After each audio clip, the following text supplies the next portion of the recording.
In this lesson, I'm going to discuss the underlying structure behind the reach method and help you understand why it tends to create better conversations, and also why it opens up options in the harmonized step that we haven't discussed. So in the reach method, as we've already talked about, you have shifted the conversation from facts and analysis, perhaps past values, to experiences. And you're using experiences as evidence for the conversation.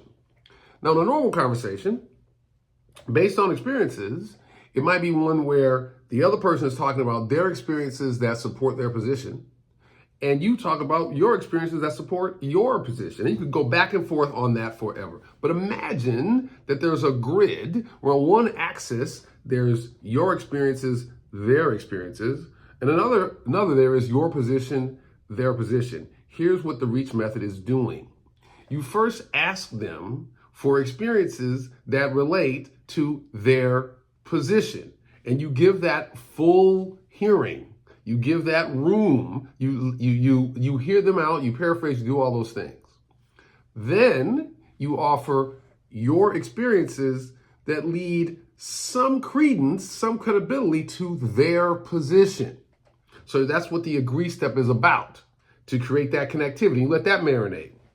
Then you offer your experiences that support your position. That's when you start to be persuasive.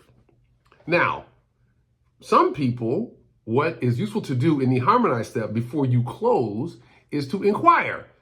Have you had any experiences that support your position? Have they had that?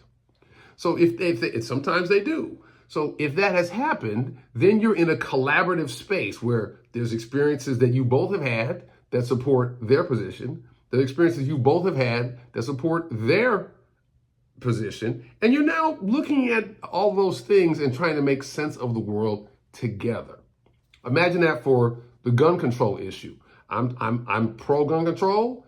I start out by saying, what are your experiences, Mr. Anti-Gun Control, that support your position?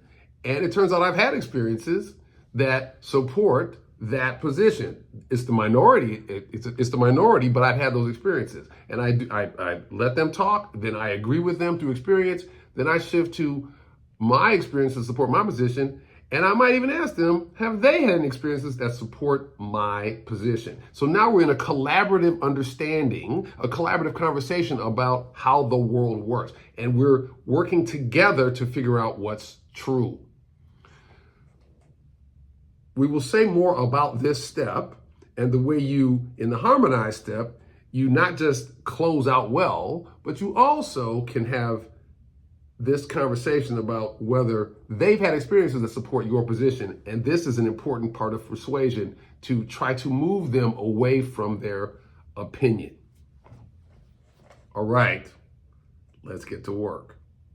If you like the content of this video, please press like or subscribe, because that helps the algorithm push it out to more people who might want to see it.